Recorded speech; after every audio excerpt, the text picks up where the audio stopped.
মিডিয়ার সামনে যে গলাবাজি করছে তারা নাকি যুবলীগকে নিষিদ্ধ করতে চায়। আমাদের দাবি যুবলীগ নয়, আওয়ামী লীগকে নিশ্চিত করতে হবে।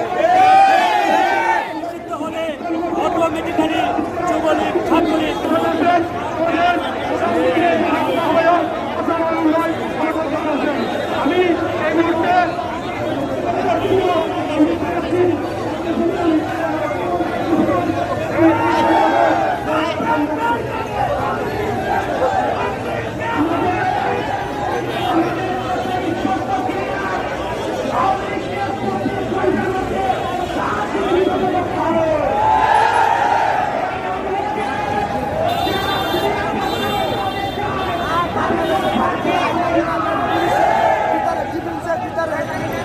বাহিনীর ভিতরে যেই আওয়ামী লীগের দোষরা বাস করতেছে এবং আওয়ামী লীগের দোষরা যারা আছে তাদেরকে চাকরি থেকে